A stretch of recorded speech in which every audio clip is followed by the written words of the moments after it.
I'm Aaron Gallo. I'm Marty Hogan. And I'm Eric Berry. And we're from the Starfleet Escape podcast. And you're listening to another great Four-Eyed Radio product. For more shows, check out foureyedradio.com.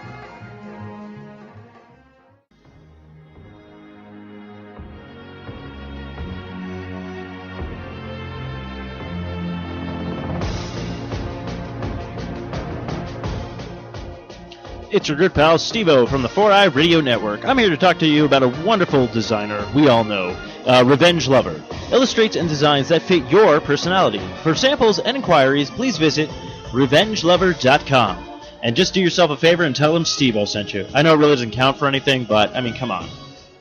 Who are you gonna trust? You gonna trust somebody else? No, you're gonna trust me, Steve-O. Because, face it, I'm awesome. Hey, Benton, don't crap your pants if you see a vampire out there. Get lost. You wouldn't recognize a goddamn vampire if one jumped up and bit you on the end of your fucking dick. So just get off my back. This is Geek Lazer.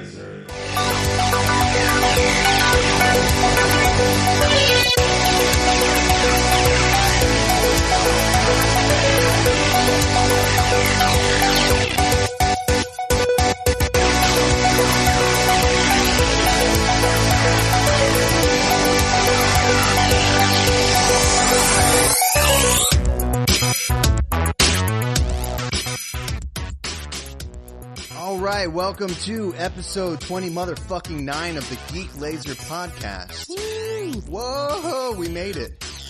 We're almost a dirty 30. This is the podcast, so if you're new to this podcast, if we don't talk about it, it's not real. It doesn't exist. You shouldn't care about it. It doesn't matter. Welcome to the Geek Lazer podcast. With us today, we have the reoccurring best/worst thing ever, Mr. Steve O'Mooney. How you doing, buddy? I'm good. I'm the guy who derails the show, so I'll make sure to try to not do that this time. Keep it under 2 hours. Under 2 hours. No 25-minute stories this time, please. Sorry.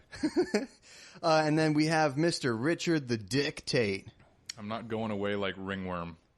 It's permanent. It's permanent. Yeah. You're like the lupus. The lupus of the podcast. That's a lot of fun. Lupus is a lot of fun. It can be. It can be. Yeah, you gotta find the silver lining in everything. So I'm the fun part of lupus. Yeah. Which is what? Just the sleepiness and the drought, the spins. The spins. Yeah. Everything looks great when it's moving around your head and you're throwing up. Who are you this time? You didn't do it last time. Who are you? Oh, yeah. That's me. So I am your lovely host. I am Zach Zent of the Geek Lazerings. And thank you for listening to the podcast here. If you're easily offended or if you're just a pussy in general, I suggest you stop listening right now. If you are not easily offended and you are not a pussy, welcome to the worst thing on the internet.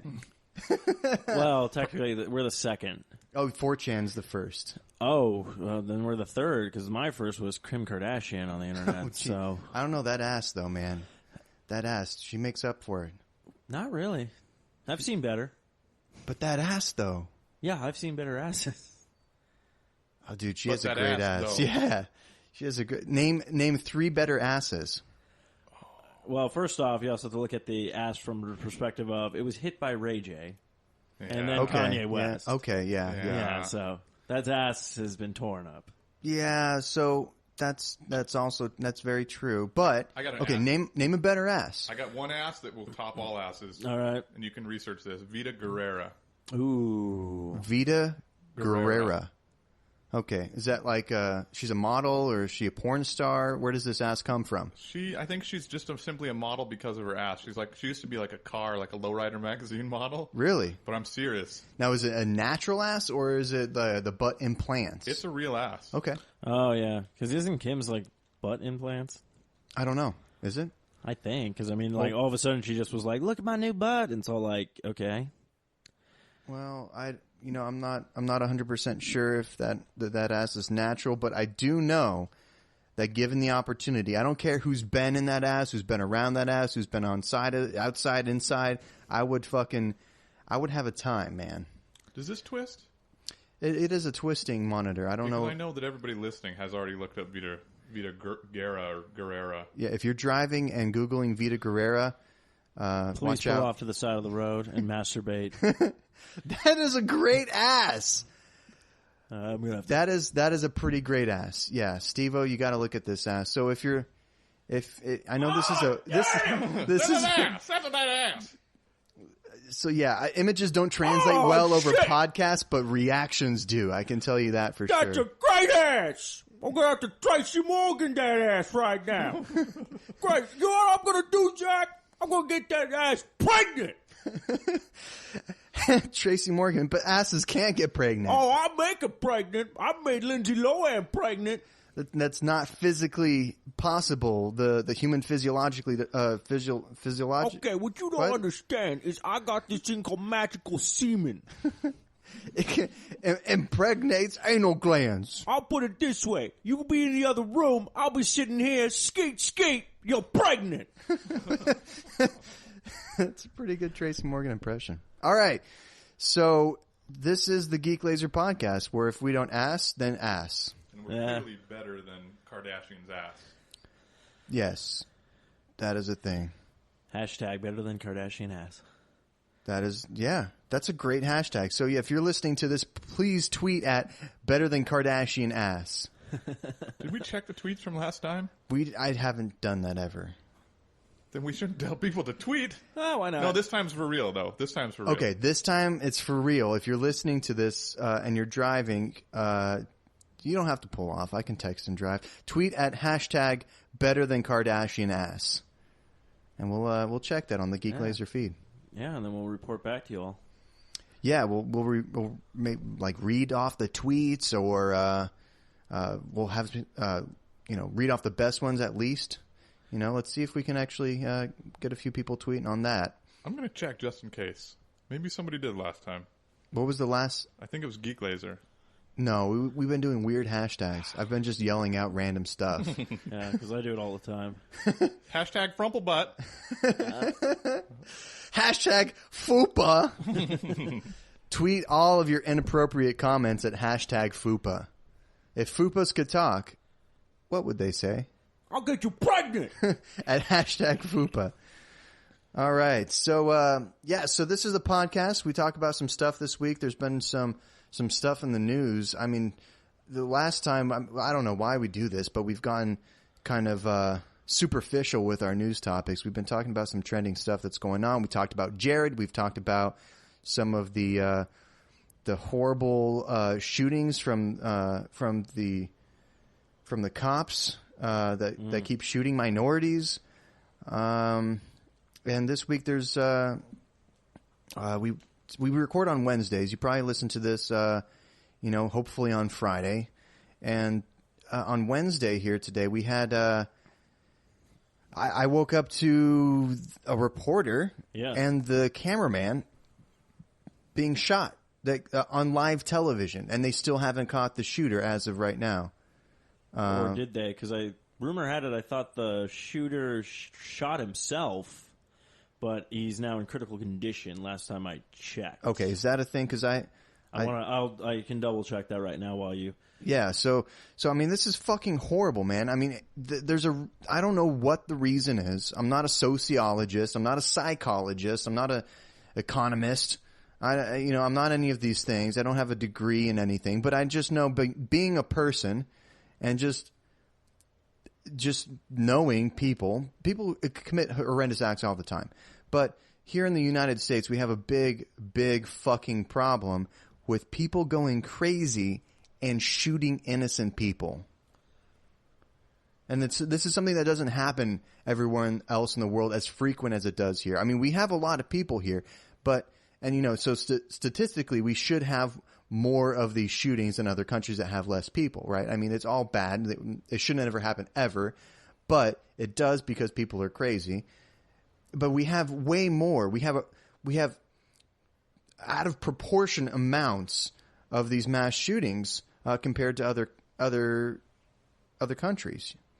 And so I don't know. Why do you think that is? I mean, that's a huge fucking problem. I think one thing that sets us apart from other countries is celebrities.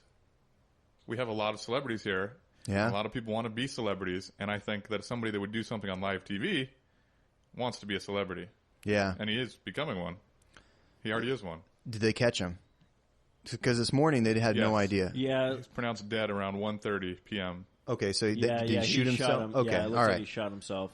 All right, well, and apparently he looked like he worked. He was a former reporter for, I believe, the station or whatnot. So but apparently... a disgruntled former employee. Yeah, it had something to do... I think it had something to do with... it looked like it had something to do with being race...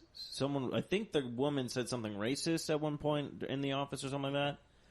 Because I guess one of the faxes sent over was like, it's saying deleted, but I'm pretty sure, you bitch. You wanted a race war, bitch. Bring it then, you white bitch. The document reportedly said, but they deleted the bitch part out. I don't know why on CNN. It's CNN. You guys get away with everything. Yeah, but I don't know if anybody saw the video of it.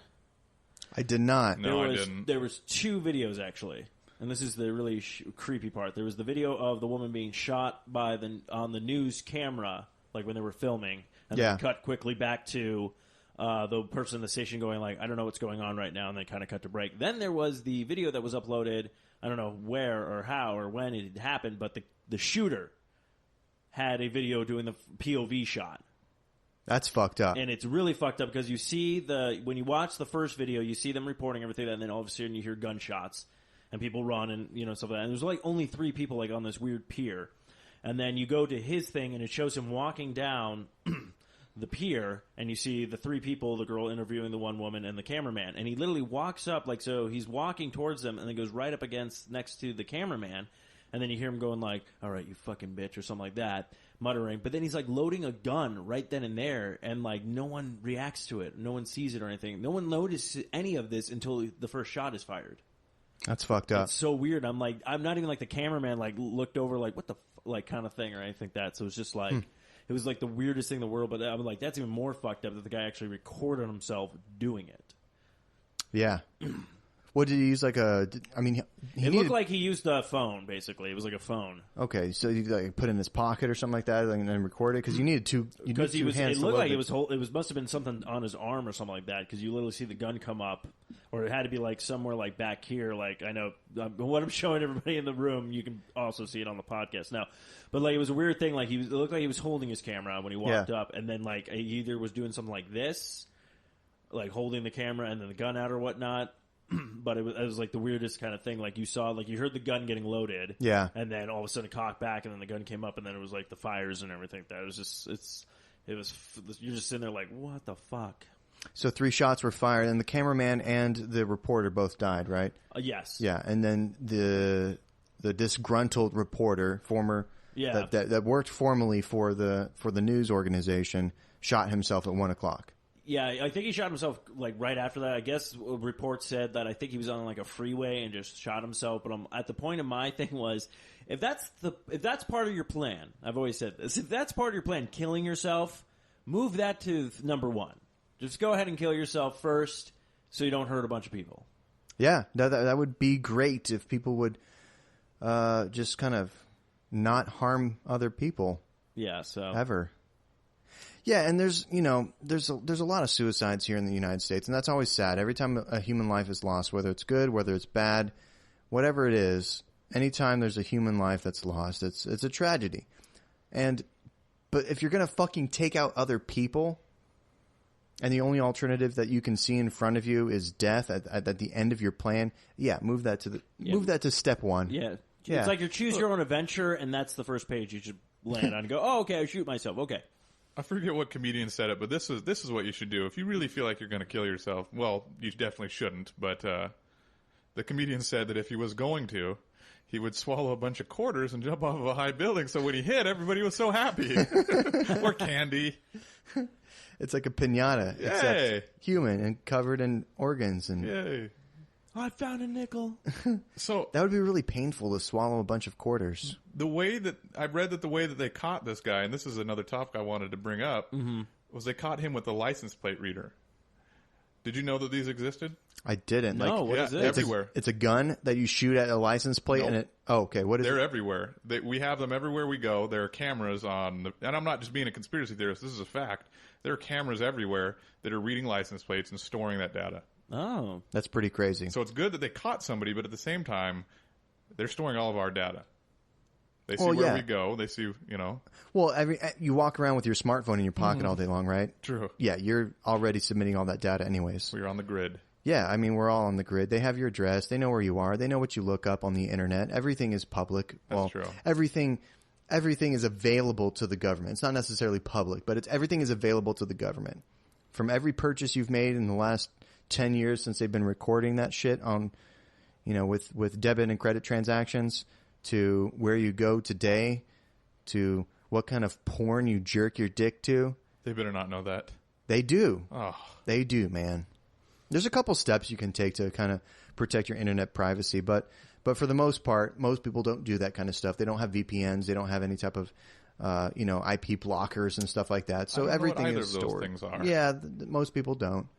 Well, the government probably uses that when you go for a government job. They double check to be like, you know what? He doesn't watch any really creepy porn. He's not in an affair. Never had an affair. We can't hire you. I'm sorry. He went to Burger King 3 times in one day. You're kind of boring. We need somebody who's gonna take half of the taxes and just do a bunch of cocaines, hit a hooker with his car. So we have something to do to cover up. Come on. Yeah, we need something to keep us busy here at the government because we're not worried about helping you. We need some chaos from within. Yeah. Yeah. Well. Shit, man! Did you see that the House of Lords guy in the UK? No. He got recorded doing a bunch of cocaine with public money with hookers. Yes. Nice. Did you see that? Yeah, no, but I'm happy. Yeah. Awesome. So like this guy, this is a couple weeks ago, so this is not news, but it's on the same topic. This guy, House of Lords. So they have the House of Lords and they have the House of Commons, it's weird to kind of explain it to the Americans. I don't even get the system. The British people know exactly how it works, but they represent different types of groups of people. And one of the House of Lords, which basically are just grandfathered into these positions in the House of Lords. And so one of these guys, and they get ridiculous amounts of money, ridiculous salaries, ridiculous amounts of discretionary funds. They go out to eat, $400, $500 lunches every day, stuff like just ridiculous bullshit that nobody needs. And the citizens pay for it. Well, this guy got caught on like a spy camera kind of thing, doing cocaine with a hooker in like a hotel room. So at one point in the video, I think he spills some of the cocaine or does a bunch of it, and she makes some kind of comment like, hey, you're wasting that, or you're something like that, or that's a lot to do right now. And he goes, oh, don't worry about it. I'm not paying for it. The people are. Or the taxpayers are, or something like that. Fuck off there, laddie. This isn't my money. I almost went into Irish there.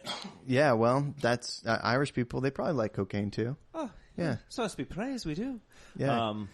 And so, I mean, this is pretty fucked up. Anyways, I would totally say that, though, if, it was me doing all that kind of stuff. Oh, I'm not paying for it. It's not mine, yeah. But, yeah, so, I mean, anyways, that's a pretty fucking horrific thing to have happened there. Oh, jeez, that's just funny. Moving right along. Dick, are you okay? I'm well. I'm well. Are you doing well? Yeah, I was drowning. So tell me about the last 7 days of your life. Have you been doing well those 7 days? I'd say generally speaking, yes, except for one of the days where I decided to go watch the movie Pixels. Oh. So the reviews didn't deter you? No, this is the thing, is I'm a big brother, the Big Brother, Big Sister program. So okay. I'm a big brother. Are you? Yes. So I took out my little brother, and this was the cool part of the day. You're the worst big brother for taking him to Pixels. I cut myself because of that. I went home and just cut myself on the thighs where nobody could see. That's the right thing. That's the right reaction to that movie. Exactly. And I think even the critics said they did the same. Yeah. But the day started off really good. He's having trouble reading, so naturally, I'm going to take him to a comic book store and buy some comics. So I bought him his first comics. And then I wrecked the rest of the day by watching the movie Pixels. And did he at least enjoy it? That's what I was about to say. A 10-year-old boy did not like this movie. Oh. Nor did I. I've seen 5 movies. This is the worst. He 3/4 of the way through it, he said, "I'm hungry." It was sounding like That's he had awesome. It was sounding like he had an accent. Hey, I've seen 5 movies. I've seen 5 fucking movies. This And this is the worst one I've ever seen. Took Oliver Twist to a movie. Yeah. Yep, Oliver Twist. He's like, please, sir, I don't want any more. No more. So, okay, now we have a tradition here at the Geek Lazer podcast where we rate everything in boners. So, now, Adam Sandler, does it automatically get 1 boner just for having Adam Sandler? Because I like Adam Sandler a lot. Was it Scooby-Doo or Adam Sandler? Well, I like to make the pixels because it's bad. If you watch the pixels, you might be sad because the pixels was horrible. It's true. That's not a bad Adam Sandler. All right, so boners, pixels, go. Oh, man, this is rough. I want to say, naturally, there's going to be one really pixelated, like the pixelated snowy screen that you would see when you were 10 years old watching HBO that just barely came through the TV. Okay. So you'd get one of those. One barely visible boner? One barely visible boner. Yeah. And I know this isn't customary, but it also gets a vagina. Ooh. Cleared present-day vagina. Now, personally, I like vaginas better than boners. But on a boner scale where you're measuring boners, does it cancel out one of those boners? It does. So it kind of equates to 0. Yes. So it got 0 boners, technically. Yes. It was like a Pac-Man Out of 5 boners maximum. I'm sorry, but it had to be done. That's a horrible fucking movie. Yeah, and the vagina had pubic hair. Now, oh no, like it was a 70s bush vagina? Oh, 70 bush boner. No, it was like that kind of bush, but they trimmed most of it except for around like the edges. That's in the worst part. I know. I don't know why they did that. They didn't. So they trimmed the top and then didn't trim the sides. Yeah. All the rim, the whole rim. So they left sideburns. It was like exactly like a sideburn donut shape of scraggly hair. Vaginal sideburns. And these were like the scraggly hairs that had never been cut either. So these were there forever. Since puberty. Like she missed them every time she shaved. Wow. So okay, it's like 7 inches long. So I guess the story was really horrible, probably. But at least graphic-wise, and seeing these old-school kind of pixel characters, did that do, like, if you're like, wow, I would love to see this in a better-written movie, or this just should not happen at all? It shouldn't have happened at all. The story was terrible. The graphics, I mean, it was, you're doing 8-bit graphics on, you're doing CGI'd 8-bit graphics in real life. It's just terrible. I mean, there's no way that they could have done this movie right. All right, well, that fucking sucks. So that was my week. That's horrible. You're the best and / worst Big Brother ever. I know. Best because you got him comic books. Yeah. So what? Did you let him pick his own comics? Yeah, I let him pick his own. We had to go off the children's rack, and he picked out some like Sonic and there's a bunch of Sonic comics, evidently. Okay. Yeah. He's a fan of Sonic the Hedgehog? Yep. Does he like Shadow, too? Because Shadow's the superior hedgehog. I think he was pointing out one of them. I don't know anything about the hedgehogs. Okay. So he's pointing out one of them. And I only know 3 hedgehogs. Well, there's the chick one. Yeah, there's Amy. Amy, yeah. And then there's Sonic, and then there's Shadow. I think those are the only... And I think they invented maybe there's one that's silver, because Knuckles isn't a hedgehog. Yeah, he's like he's an enchilada or something like that? Echidna. I don't know. Yeah, enchilada, echidna. Yeah, echidna. I'll have an enchilada. I'll have a chimichanga. Sonic the chimichanga. Sonic the chimichanga. He does not run anywhere. He just kind The of... only time he runs fast, he's like, I got to get it out of me! Andale, Tails. And he didn't get any. I can't remember the other comics. They were kiddie comics. Nothing. Stupid comics. Stupid comics. Stuff worth mentioning. There are no stupid comics. So what's your little brother's name? Are you Eddie. allowed? Eddie. Okay. That's Eddie. all I can say. That's all you can say. Now, it's a private is this organization. because you on probation, or is this just out of the kindness of your heart you do this? Just out of the kindness of my heart. Good for you. You know what? You're a good guy. Look at you just self-promoting yourself there. No, do they do a vigorous background check? Oh, yeah. Okay, I'm good. Vigorous. Very vigorous. Except for they don't listen to my podcasts for some reason. Well, that's not very vigorous. No. It's not like you're on here going like, I totally agree with Jared did. I don't think you have to worry with that. You don't really actually agree with what Jared did, right? If you mean agreeing with him walking miles to have a foot-long sandwich and then walking back home and losing weight, then I strongly agree. Oh, good. Just making sure you're all about the weight loss. That's it. Yeah, staying healthy. Staying healthy, that's my life. He's inspirational. All right. So, what else did you do this week? Did you play any video games? You know, I didn't get to a lot this week. I don't know what was occupying my time. I went up to Flagstaff. That's a place. Yeah, I went up to Flagstaff and I went and had some sushi. That is a thing. And that is about the extent of my week. So when you get the sushi, do you go for the rolls or do you go for the sushi on the rice? Do you go for sashimi, a little bit of all? Sashimi. Straight sashimi. So you don't fuck around with the rice. I don't fuck around. Well, no, I had a nigiri bowl where they put all the sashimi on a bowl of rice. Okay, yeah. So I guess I do have it on rice. Okay. Like you'd asked. All right.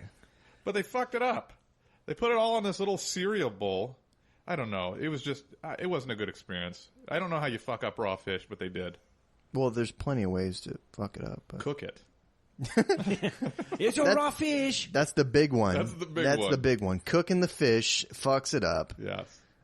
So you got some sushi, you went to Flagstaff. Now, while you were watching sushi and eating the Japanese food, did it inspire you to consume any Japanese animated media? I was without TV this past week. Because you're poor? No, just by choice. Oh, okay. So you're not poor, right? Well, define. I'm rich at heart. Okay, you're rich at heart. Yeah, it's in your name. It's in your name. All right. Well, if you're poor, a good thing, because I was about to kick you off this podcast. I know. It cost me a lot of money just to get in here today. Yeah. Yeah. Does everybody pay that fee? Yeah, $50 at the door. All right. Geek Lazer, 50 up, or get out. Sounds fair. So anything else you want to mention that you did this week? Anything else worth the listeners' time? No. I was a pretty boring week, but I'll be much. I'm gonna do a lot of crazy ass shit this next week. I got a big plans, and I'm not gonna tell you what they are yet. No, I know that's something that I perceive as kind of crazy. You do that Uber driving stuff, don't you? Yeah. How do you like that? It's a lot of fun. You get to meet interesting folk. Interesting folk is a good term to use for those types of people. Interesting folk. People without cars. People without cars for starters. have cars. They have cars and just don't want to use them. They want to ride around in other people's cars like freeloaders. Yeah, except they pay for it. And they pay it. So that's, so it's not freeload. They're bad freeloaders. Really they're bad. Usually or drunken people are like, oh, we'll just take an Uber home, man. Intoxicated folks. Or lazy. There was 2 people I gave a ride today it was probably 3 blocks. I'm serious. Hey, so what do you charge somebody for three It blocks? just does automatically. It was like $4, which I'm not arguing. It's fine. It works for me. I mean, is that worth your time to go to where you were to pick them up, to drive them 3 blocks, to drop them off for $4? Generally, because I don't even get flagged until it's somebody nearby. Ah, so it has to be with. So it's not a taxi where someone drives from like 20 minutes out to pick you up. Okay. No. All right. Yeah, I've never done it, but I know a couple friends who've done it. It's a really kind of cool system. Most of them, one guy was just doing it on the weekends, and he would literally just go like up to the Scottsdale area and just get a bunch of money from those people drinking and be like, I don't want to drive home, and they just hopped into his car. Because the Uber you can't tip, right? No, Lyft you can. But Lyft you can. Yeah. So is Lyft more profitable for the drivers or is Uber? You know, I've never paid attention to it. I think that they're pretty similar. With Uber, the thing is I get more Uber than I do a Lyft. Okay, so more of the money goes to you with Uber than it does with Lyft. I'm not sure. I just get more Uber rides than I do Lyft. So. Oh, okay. So Uber's the bigger one of the two. I mean, Lyft kind of started off the thing, but Uber kind of blew up and has overshadowed the Lyft as of late. Right. And there's some lesser known ones that nobody's ever heard of. Like get into my white van that has no windows. Free candy rides, free candy puppy hunting rides. That mattress in case you want to lie down. Yeah, take a nap. Smell this cloth. Smell this. Smell. Take a big whiff. You'll be at your destination in no time. Just woke up and I was there. I woke up and I was there. My ass really hurt. Oh, tip him $5. 5 stars. 5 stars. It was like I blinked and I was there. Yeah. All right, Mr. Steve O'Mooney. Yes. Hey, you're a guy. I am a guy. And how are you, guy? I'm good, guy. Just normal week.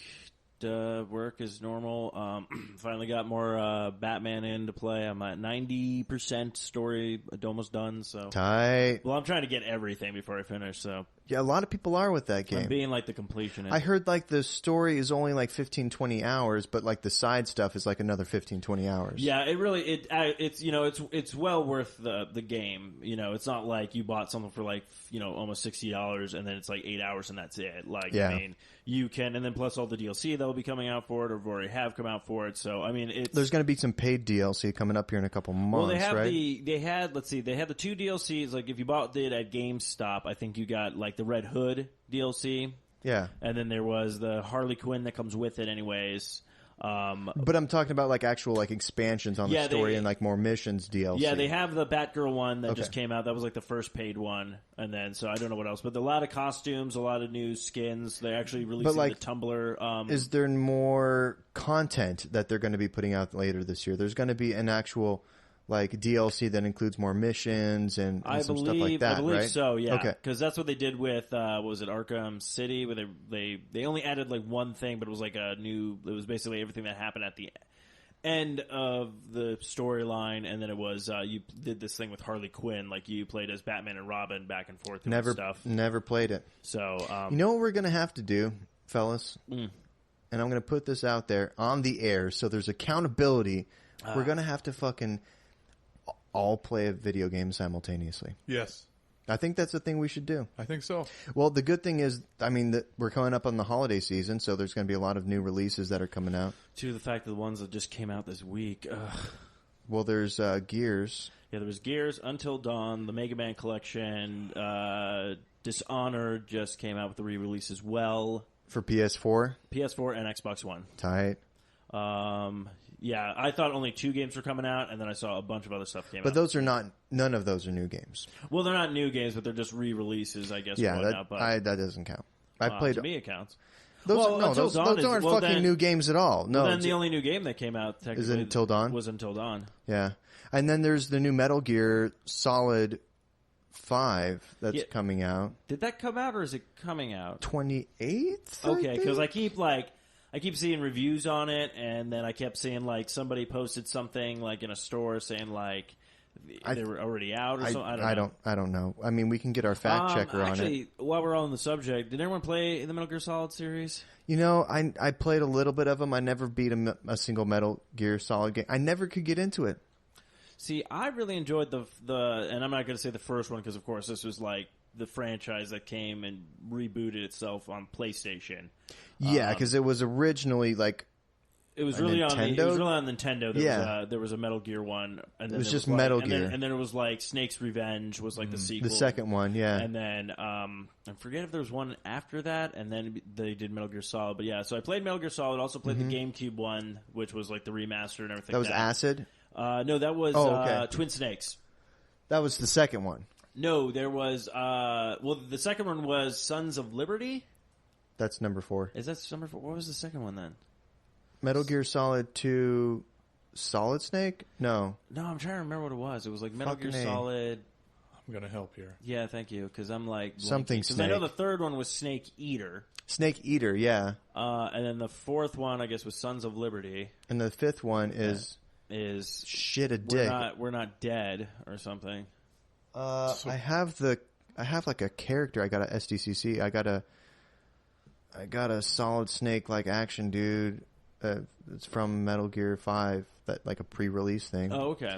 Fuck, I don't know what it's called. Yeah, I don't even. Here we go. I've got them all. Okay. Metal Gear came out in 87. Okay. Yep. Snake's Revenge, Metal Gear 2, Solid Snake came out in 90. Okay. And then Metal Gear Solid was 98. Yeah. And then Ghost Babel in 2000. Sons of Liberty, which was Metal Gear Solid 2, came out in 2001. Yes. So what's number 4? Was that like the Guns of the Patriots that came out 2008? Guns of the Patriot, okay. Along with Metal Gear Solid Mobile. Completely wrong. But and then what's number 5 called? The Phantom Pain. It comes out in September 1st. There you go. Okay. Wait. No, I'm sorry. There are 2.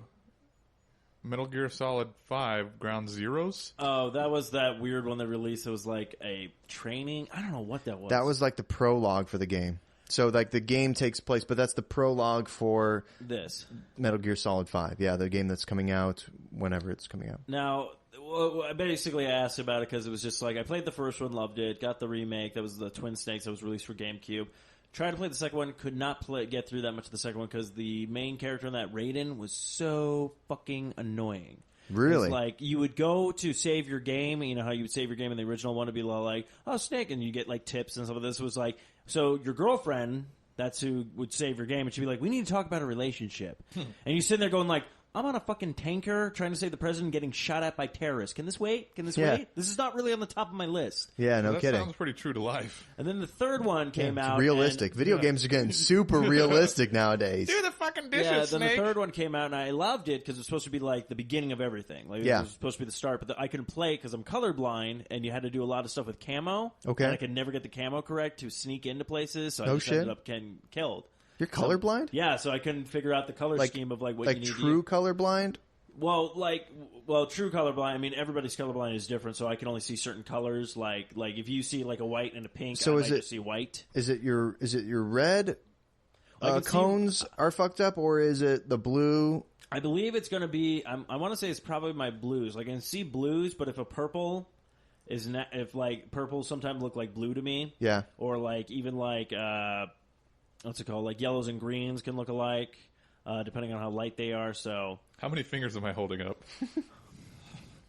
0. Well, 5. Ah, you're not that colorblind. Oh, yeah, no, I like that.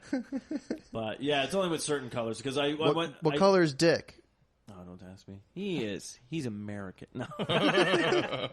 America. He's American color. Yeah, and then the fourth one I basically got bored with. I didn't even finish it because I thought it was just way too... The one on PS3?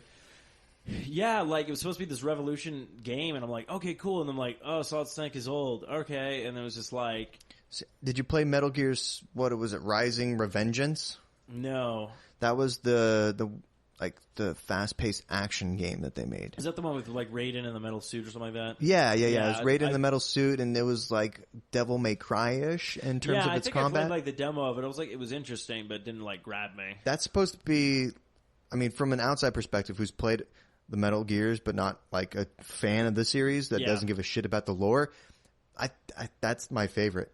No, like to me, okay, I'll put it this way: after playing the demo of that and playing the other games, this one was like, I was like, oh, more action packed. Because literally, the fourth one was like, you can't use this gun because you don't have these. Like, I literally just started calling them metachlorians in their blood or whatnot. It had something. Nanomachines. Yeah, the nanomachines. Yeah. But they literally kept going on about like, well, the nanobots, Literally, I would leave to go make sandwiches because the story was so boring, and come back and be like, oh shit, this is so good. I just want to play. Dude, like, I just wanted to play the game. What if I told you that some people just fucking get off on that shit and they just love the story of Metal Gear? Yeah, if it was interesting. No, some people, they saw the same story that you did, and they think it's great. I don't know. To me, I'm just like... You could say the same thing about Tomb Raider. Well, traditionally there was not a lot of story with the Tomb Raider games until... No, they didn't try to start factoring a story until the second one? Not even much. Like, they're just like, hey, you're like this chick and you're British. Yeah, because that was like the first one was like, you're looking for a disc here, and then you're like, not really any backstory, not really anything like fighting except for dinosaurs at one point. Find some tombs. Raid them. See, I could never get into the Metal Gear series because I always had hyperactive... I was a little hyperactive as a kid, so I was never able to sit through these stealth games. Yeah, well, yeah. And cutscenes. Yeah, that's a stealth game, and there's a lot of cutscenes. The game is more watching than playing. It is. Yeah, and to me, I'm like... It's like 70% watching shit. Yeah, and to me, I'm like, I'd rather play a game more than watch cinematic movies. Like, I understand if you're going to throw a little bit in there, but it's like, let's go back. Batman, a lot of action, some of that, but like a little, not too, like, the most you're watching a little cutscene is maybe the most, I would say, and that's probably, this is over-exaggerating, it's maybe 5 minutes. Yeah, but I get off on the Final Fantasy series, though, which has a lot of cutscenes, a lot of dialogue, a lot of story, and for just sometimes an hour, you'll just have nothing but dialogue and like go and talk to this person, talk to this person, talk to this person, cutscene, talk to this person, cutscene, and there's fucking no action. And I love that, but what didn't draw me to Metal Gear was the story. I didn't think it was that interesting. What do you guys... I'm going to quiz the room here. Okay. Most realistic... Yeah, you're right. All right, end of story. What's the most realistic game you've played? Realistic in terms of graphics? Yeah. Or what is just the most advanced realistic game? I think the game that's supposed to be the most realistic as of right now, I think, is Crysis 3 on PC has the best graphics, and that's what they still use as benchmarks and comparisons for other stuff. I've never played any of the Crysis games, so to me, the most, I would say, I don't know, cinematically or graphic-wise or whatnot, but just like more real, almost like kind of realistic gameplay and kind of gave you a thing, I would say to me was Heavy Rain that came out for the PS3. Yeah. Okay. Just because it's like... I never played it. It's just a different way to play the game, but it was just more like... you could believe this more than of any other game you play. Like, don't get me wrong, I love the fantasy and the sci-fi and stuff like that, but this was like the first time that you're playing a game going like, oh shit, people can die and not come back kind of thing. Huh. I never played Heavy Rain. Was it like a action game or shooter? No, it's none of those. It's basically, you have to solve a mystery. You play like 5 characters. Okay. It's basically about the same people who did this game called Beyond Two Souls. That was like the last game that came out for like the PlayStation 3, I think. But it's basically like you're playing as like this detective guy. He's trying to figure out what's going on. Basically, there's a string of murders that are happening to a bunch of children. Where it's like the Origami Killer. Every time they find a body or whatnot, and the kids always drown to death, basically. Okay. So basically, the kid gets kidnapped or whatnot, and then their body turns up about maybe 5 days later with like an origami like kind of creature with them or whatnot. So you play as like an old school detective guy. You play as this FBI agent. You play as a parent who lost a child. You play as a father who lost a child. So it's a really cool interactive like story. So what's the genre though? I would say probably. I would say survival, maybe. Survival game? Yeah, because it's like there's a lot of choices you have to make and act and do stuff where your character, basically, one of your characters could die, and then there goes that story in the game. So wait, like, so there's no combat? There is some combat, but the combat's very weird. Like, there are some gunfights, there are some combat and stuff like that, but it's all like kind of button. Like, you have to do some weird stuff. Okay. So, is it more like, I mean, it sounds more like you're describing an adventure game than anything else. Yeah, it's kind of because a survival game would be something along the lines of. Well, see, I want to say like horror survival. Minecraft. Minecraft is like a. There we go. That's the word I was looking for. It's more of a thriller. A thriller. Kind of like an old school movie thriller where like it's like I would say it's to me it would be like kind of like Seven where you're trying to figure out like who the killer is, what's going on, what's their what they're playing kind of thing. But you play through like 5 different characters. Okay, so maybe like action adventure kind of like... Yeah, like I want to say like... That sounds fucking weird. It doesn't sound like it fits any particular genre or category. I'm like, I played it and I'm trying to figure out what it is. But to me an action adventure game is more like kind of like... like, what was it? Like Ratchet and Clank and something that has like platforms to it and everything. But this was just very I don't know. Yeah. It's like, I would say it's like an adult Zelda without the fantasy or something. Okay, so you're like... There's puzzles and there's some combat and there's bosses and stuff like that. Yeah. Okay. You know what it reminds me of? Do you guys remember Dragon's Lair? No. Yeah. Dragon's Lair. That's what it reminds me of because Dragon's Lair was so advanced when that came out.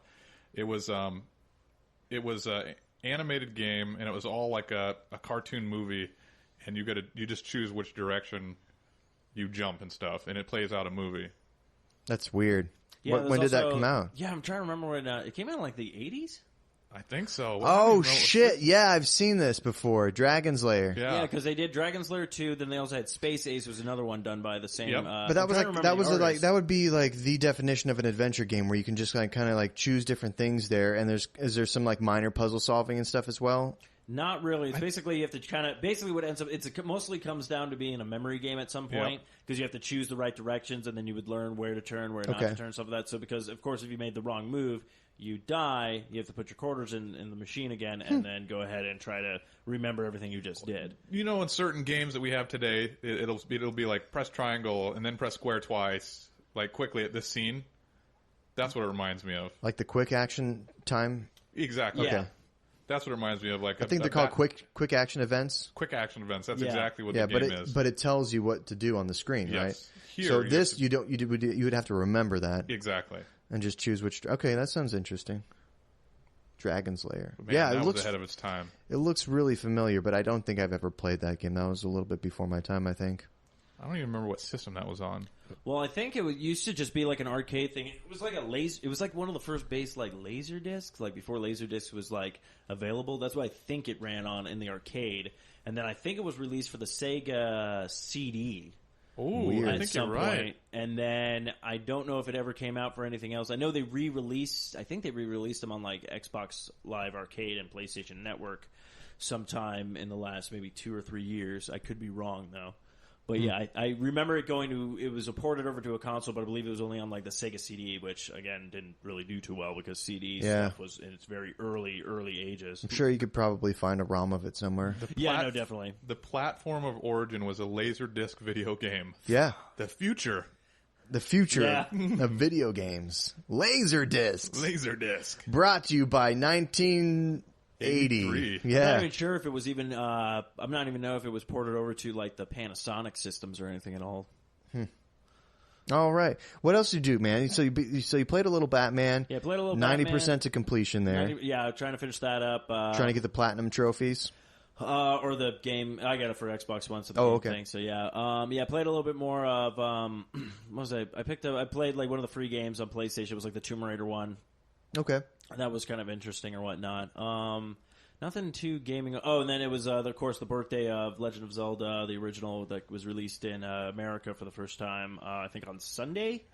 Like 28 years it's been out, so I popped in a little bit of Zelda. Cool. Still holds up. Which, the like OG original OG Legend of Zelda? Yeah. Tight. It's so fun. Wait a minute, the downward thrust one?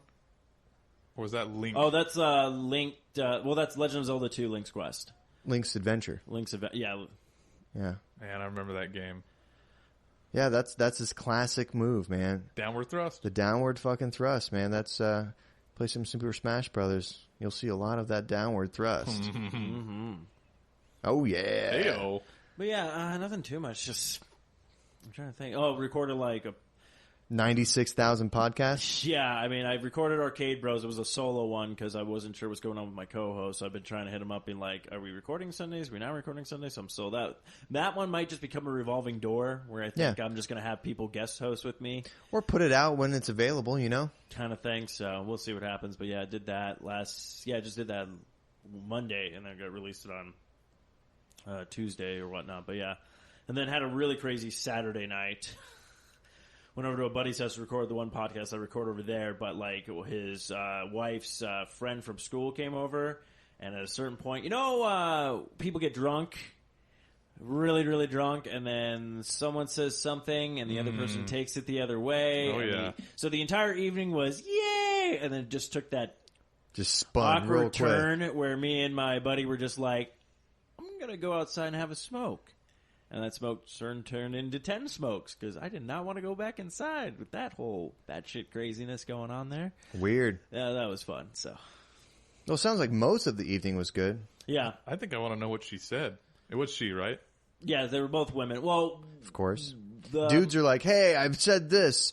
And you're like, but I meant this. And you're like, oh, okay, cool. All right. Yeah, tight. Let's move on. I'm not sure about all the details and stuff like that of what happened or the turning point or whatnot, but usually, like, if we were to joke about something like just because we're guys, we know we're joking, we're kidding, stuff like that. It's not like if I'm like, haha, Zach, you're so gay, and then you're just like, I'm not gay, fuck you. You know how many women I slept with? And you just like kind of do that stop and turn and everything. It's like, whoa, that was a joke, kind of thing. Like that's how that thing was. Where like one said something, you got small tits. Yeah.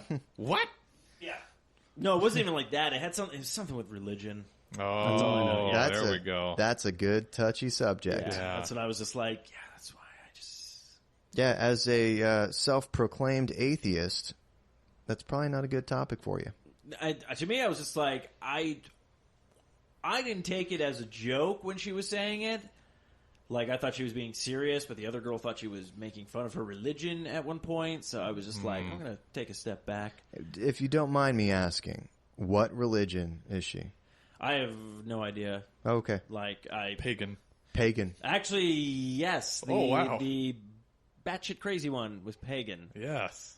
That's a good call. The pagan are the pagan are different. Yeah.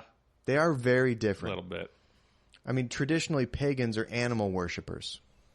Yeah, so I just kind of backed up. Which is kind of cool. It's different. I mean, Jesus Christ was, I guess he's a human, right? Mm-hmm. And humans are animals.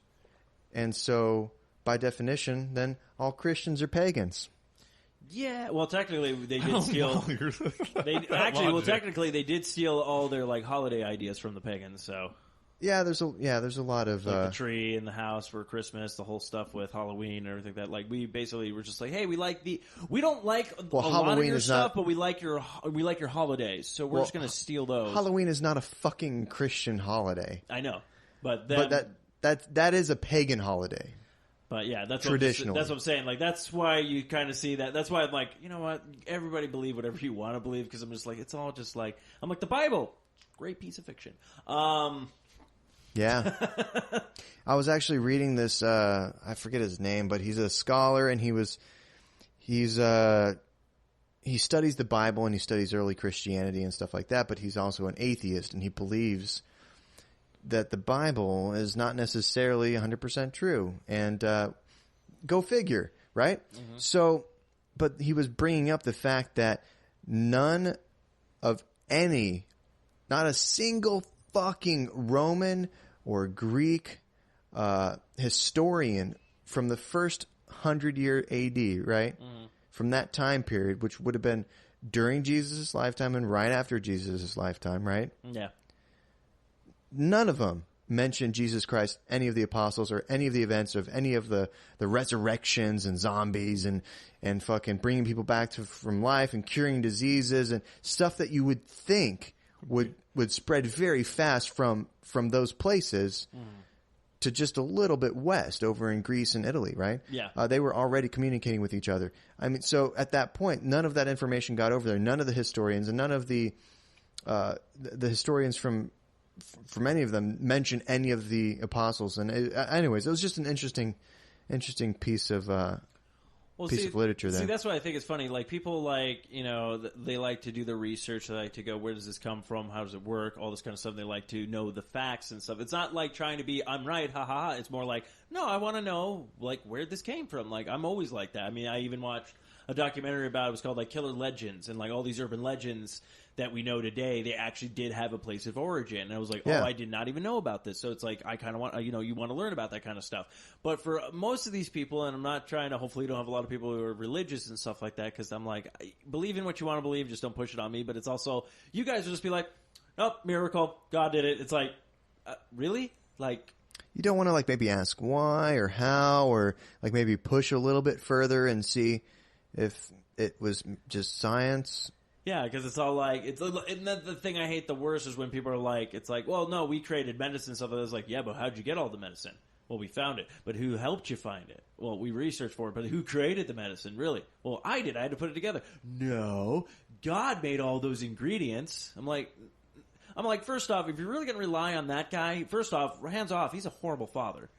knocks up a woman. Is not around for the guy's life. Then finally comes back and be like, oh yeah, all these people who hate you right now, and you can totally get out of it. You can totally get out of this by just doing a miracle. Don't die for their sins. Bye. Oh, that's pretty good fatherly advice. You know, I mean, I wouldn't know. Oh, right. Yeah. Where were you when I wanted to play catch? Yeah. Wait a minute. I don't know who's worse, my biological father or the father of all humanity. At least Joseph. And how bad Joseph had to feel every single time. You're not my real dad! I'm never going to get a business with you. It's like, I don't even want him teaching the kid how to make carpentry. He sucks at this. Oh, you're pregnant and you've never had sex with anybody else? No. And, yeah, really. How, like, realistically, it's like Maury. You know, you call him and you're like, well, here's my child, and it's black, and everybody's white in the scenario. And it's all like, no, he's the father. Yeah. He's the father. The blackness comes from my side. Really? Because you look like a redhead. Ginger. Where's the black? Where's the black? Well, it's funny because none of the people in the Bible or Jesus or Mary are Caucasian. I know. Yeah. None of them. That's what I know. But they're all portrayed as Caucasian. Like that. All of them. Every single one. Well, that's because, once once the Roman Empire got a hold of it, they were a little bit lighter skinned than some of the other people, and they put their own spin on it, and then forced it down the throats of the masses. No, actually, in the Bible, he's described as having a tone of bronze, or I think it was a tone of bronze. Well, yeah, he was. They were all in the Middle East, Middle right? Eastern, yeah. But somehow all the paintings don't look bronze. No, they look really white with blue eyes. Mm-hmm. And flowing, lustrous, blondish brown hair. Yeah, golden brown hair. Yeah, look, that's what we tried to base the model out of when we were doing everything in World War II. I don't see what the problem is. All right. All right. Well, do anything else this week you want to talk about? No, that's about it. Okay. Well, we've covered a lot of ground here today. I haven't really been doing a whole lot. I mean, I sticking to my video games that I play, playing the Heroes of the Storm, playing a lot of Final Fantasy XIV Online and Realm Reborn, playing some Majora's Mask, playing some Pokemon Omega Ruby, which is pretty fucking good. And I started getting back into Magic the Gathering. Ooh. Did you guys ever play Magic? I never played it, but I know of it. I collected a couple cards, but I never knew how to play it. It's fucking crazy awesome. There's a lot of money behind it. The game's been out 20 years. There's all different kinds of modes of play out there. All thousands and thousands and hundreds of thousands of fucking cards and combinations and all that jazz. But yeah, so got back into Magic the Gathering, and I've been playing for quite a while, so I have a bunch of cards, and I was sitting around with no money and a bunch of Magic cards, and I wanted to play Magic again. So I went through my stuff, realized I don't really have anything that's currently legal in the standard format, which the standard format is like the last X amount of sets of cards that have been released. So there's 20 years worth of shit. It's really like the last year's worth of stuff. Okay. And they release stuff like every 2 to 3 months. They release a new block of cards. And so, yeah, so I was like, I can't really play in a tournament if I wanted to go do that, which is a good time killer. You know, you go, you pay $5, play a tournament, whoop on some kids. Literally? Yeah. You just punch them in the face. Sounds like They're like, my elf game. is better with than your cards. Oh. Yeah. I was waiting for you to be like, my elf just killed your thing. You just sock him in the face. I'm like, and after this, I'm going to have sex with your mom. I'm going to bang your mom. What do you think about that? That's I'm how your 6. parents. What does bang mean? Yeah, that's how your parents got divorced. I hate Magic.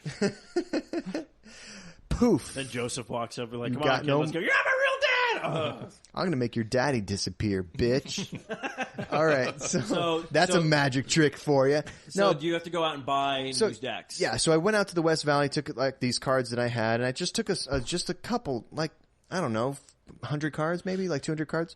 Took them out there and sold them and got $700. What? Yeah. So, and it was just a small amount of my cards. I didn't know these things were worth that much still. I know when I purchased the packs and everything like that, they probably added up to more. Yeah. But I purchased them over time, the $3 here, $100 there, whatever, just buying boxes of them or one pack at a time. Anyways, so I put together 3 new decks, 3 brand spanking new decks, and I'm going to test. I played last Friday with kind of a barely finished deck. Won a couple games, lost a couple games, didn't do that well. So then I took it. That's when I took the cards. The next day I was like, well, fuck this shit. I can't compete with the amount of cards that I have. So that's when I built 3 brand new decks. Been testing them all week. Going to play this Friday. I'll be back with a full update next week. How many cards go into a deck? Well, you can put any amount of cards, but to be effective, you need a minimum of 60. So the idea is you want to have just the minimum, because that way your chances of drawing those cards that you want / need are higher. So if you had 120 or 180 or whatever, you could have more cards, but then you don't really have a firm strategy that's boiled down to a purpose. Okay. So with 60 cards, you can have a purpose of, let's say, I'm going to ramp up as fast as possible and create as big of creatures as possible, right? Okay. Or another strategy would be, I'm going to make a bunch of little dudes that's going to be hard to deal with, and then attack with little dudes. or I'm going to make one creature and protect him and make him grow bigger and bigger and bigger. Or there's just like burn spells is what they call them, where you just do direct damage to another player that you're playing against. That's another strategy. Countering everything that the other person does is one strategy. There's some strategies where you actually, what they call deck somebody, which you make them discard their entire library of 60 cards over the course of like X amount of turns. Oh, wow. So they don't have anything to draw, and if you don't have anything to draw, you lose the game. Ah. So there's all kinds of different, that's just a couple, but there's much, much, much more than that. Okay. How do you get their cards? Do you get their cards? No, you don't take their cards. Well, I mean, you could trade with them or physically assault them and take their, Give me that. take their possessions. It's not like Pogs. Oh, it's not like Pogs. Okay, but I thought it was a lot like if Pogs. you win the tournament or place like top 4 or something like that, you get X amount of cards, or you can take store credit. And a lot of times they take place at comic book shops that also have a bunch of like figurines and stuff like that. So I have store credit at all different kinds of comic shops around the valley just from when I played Magic. Never like taking the packs, just getting the credit, let it build up. Yeah.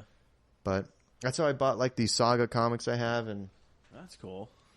Yeah, so. I have a friend who's really big into Magic. Like, he was in high school and he did that too, and he even pulled out. He did that too, like probably maybe a couple months ago. Pulled out a bunch of his stuff and then going through and realizing, holy crap, I have a bunch of cards that are worth like all this money now, kind of thing. Yeah. So I don't know if he's gone back and tried to do some tournaments or whatnot, but yeah, he was really big on that too. Well, I mean, I played last year a bunch, and I played the year before that. So usually what I do is I go through like a phase of like 3 or 5 months or something where I play a bunch of Magic. Then I go a year without playing. Okay. And then I get back into it, and it's just a rotating thing. But I've been playing since I was like 7. Damn. That's good, though. Yeah. That's all right. How much is a lot of credit that you have? A couple $100 at a couple different shops. I will buy it. No thanks. Oh, it's worth a shot. No, I'm probably gonna. So now that I'm back into Magic, I'm probably gonna actually go spend it on Magic cards. I have 160 at this one shop, and I have at PCP, I know, which is Pop Culture Comics down in Tempe. I have some credit there. There's DSG, which is Desert Sky Gaming. They don't have as many comics there. That's out in Gilbert. I have some credit there, but they have a lot of figures and Magic cards. So, and they have some comics and stuff like that. What about Gotham in Mesa? Do they have games there? Yeah, I've played there before. I don't think I have any credit though. I've played there a couple a lot times. of figures there. Do they? Yeah. I can't. I've been there, but a few years ago. Yeah, I like that place a lot. I don't think That's one of my favorite in the valley. I don't think they have a big like Magic the Gathering scene though. They don't have a lot of room. Yeah, that's the place that's downtown Mesa, right? Yeah. Yeah, right off of like Main and like First or whatever. I think so. That's really cool, though. Yeah, no, I think the last card game I played was probably the Pokemon one. Yeah, did you ever get like competitive into that? Not really. I was never like I don't know. Card games to me, like I people who can do them, I'm just like that's awesome. But like I guess just for me, I'm just like I can't. I'm just like okay, kind of thing. Like I like playing it like casually or not, but not competitively. But people like you, like you're like I built my deck and everything. Like I'm like I wouldn't even know like where to start with any of that kind of stuff. Well, that's how you start with anything, like any video game or any type of competitive scene. Like whether you're doing competitive gaming or cards, like you start off with not knowing anything, then you just educate yourself and play with people, and it just comes after time. Like you're a smart dude. I'm sure like if you just played a little bit, you'd probably be able to figure it out. Magic's not that hard. Like a lot of people like see it as this like there's this big barrier to entry on Magic the Gathering. But I taught Jessica. I taught her how to play it in one night. Oh, okay. It's really simple. And then the more you play, the better you get at it. Yeah, because you see more people's strategies. You go to a tournament, you play, maybe 7-8 different people that night. Yeah. They'll have 7-8 different types of decks. You'll see who knows how many new cards. And you'll get new ideas for your deck, and you just build on it and trade for some cards and, punch some nerds in the face, take their cards. So after you guys do your matches, is it kind of like a baseball game where you're like, good game, good game, good game, good game, like back in Little League when people would shake each other's hands? It depends on the person you play. Sometimes I stand up and I go, thanks, and I just walk away if they're a fucking asshole and I beat him or whatever. There was this one guy, he just pissed me off really bad. I remember he was this guy, he was wearing the Zelda shirt and it was really cool, and I was like, I sat down with him and I was like, hey man, I'm Zach, he's like, I'm fucking stupid ass motherfucker McGee, and whatever his name was. I was about to say his parents really named him that. No wonder he didn't have an easy go. No kidding. Boy, I'm stupid ass motherfucking McGee. How you doing? So whatever his name was, generic asshole number 3. And so like, I was like, hey man, nice t-shirt. And he's like, yep. Wow. Oh, fuck. And I was like, I deserve a punch right in the mouth. I was like, oh, dude, like, that's not good. This is not a good start. I was like, Zelda's fucking awesome, man. Have you played, I forget what the game was out at the time, but I think like, I was like, have you played this one? It just came out. I think it was like the Wii U fucking Wind Waker or something. Oh, okay, yeah. He's like, it's kind of shitty. I was like, what? Like, what are you fucking, you're wearing a Zelda shirt. Anyways, so I just stopped talking about that. I was like, okay, well, man, I'm Zach. Good luck. Let's play. So like halfway through the match or whatever, you play round of 3. So we played one. I think I won one. He won one. We're on the last one. It's like down to the wire. And the guy starts like fucking calling the judge on me and stuff over stuff that he knows, but he's just trying to be a dick at this point. So he's calling, oh no, you can't do that. Good judge, whatever. Judge comes over. He's like, no, he's, this is the rules. That's a legal play or whatever, Yeah. And so, but he kept doing that over and over. And eventually, once I beat him, he was just so salty. And I remember being just like the happiest fucking camper ever because he was visibly upset. Yeah. Like he was like clenching his hands and like putting his shit in his bag like really fucking like aggressively and like pushed his chair in like just and that's what I'm saying. It's like you get this. That's funny because most of the time you just hear that on online gaming. You just get to hear the person like, oh, fuck you, I'm better than, this kind of thing. And then when you finally do something like that, you get to just see the physical anger of, and I'm just like, it's a game, people. Yeah. Like, whatever happened to just like, dude, I'm like, I can't believe, that's awesome, that's a great deck, like, how did you do that? Like, me, it would be questions to be asked. Oh, yeah, that's or what... whatnot. Or like, try to, be at least, competitive, because I hate when that and it's always the same thing. Like, even if you meet somebody for the first time, even at like a new job or something like that, and you're just trying to be like, oh hey, that's a really cool thing, they're just like, and they just give you attitude right away. You're like, all right, fuck you. Yeah. There's plenty of people, and I I'm not perfect. I'm a dick to people all the time, but when like I'm playing games, like whether it's video games or cards or something like that, like generally when I'm in my environment with a bunch of other nerdy motherfuckers, like I'm fucking happy. Like I'm talking to people, like I'm asking questions, I'm having a good time. Even if I lose and get my dick stomped into the dirt, I might have like a little fucking minute temper tantrum and I talk to my buddy, oh, this fucking horrible ass motherfucker over here beat me, that piece of shit. And he's like, whatever, like you'll get him next time. And I'm like, yeah, you're right. Yeah, Move on with my fucking day, But some people take that shit way too seriously. Way too seriously. Most of the time, at least from what I've played, the crowd's pretty good in Arizona, though. That's good. But that's enough Magic the Gathering and bullshit, and let's jump into some news. Ladies and gentlemen, can I please have your attention? I've just been handed an urgent and horrifying news story. And I need all of you to stop what you're doing and listen. Cannonball! All right, we're soaking wet with some fucking news. You got news all over you. So wet. This week, there's actually some stuff here to talk about that's actually semi-interesting. So, first on the docket here, Google will launch a YouTube Gaming, the streaming video site's gaming-focused service, August 26th. So if you're listening to this, it exists on the web, and it is dedicated to Android, dedicated Android and iOS apps, Google announced. So YouTube Gaming, which YouTube and parent company Google announced in June, is meant to be a one-stop shop for people looking for video game content. This will be obviously competitive with Twitch, which is the big gaming streaming service right now. So it looks like, it's gonna automatically collect all gaming related videos as well as live streams on individual pages for more than 25,000 different games. So on Twitch how you can search by game. So same thing with this. And it will also provide users with a personalized recommendations based on the pages and channels that they follow. In addition, Google wants to make it easier for people to live stream games on YouTube. A new page at www.youtube.com/stream, which is currently in beta, provided a streamlined process to start streaming at a personal URL.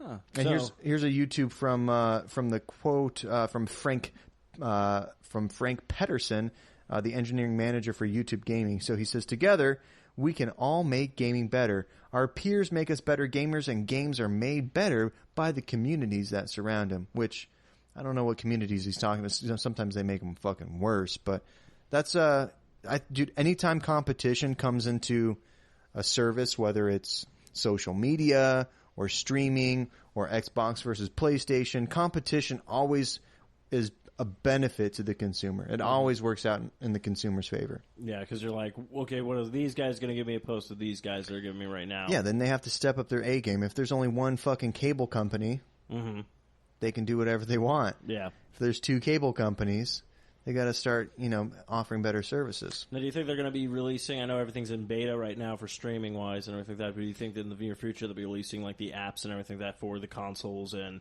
stuff to stream from the PC and everything like that, all those kind of good stuff?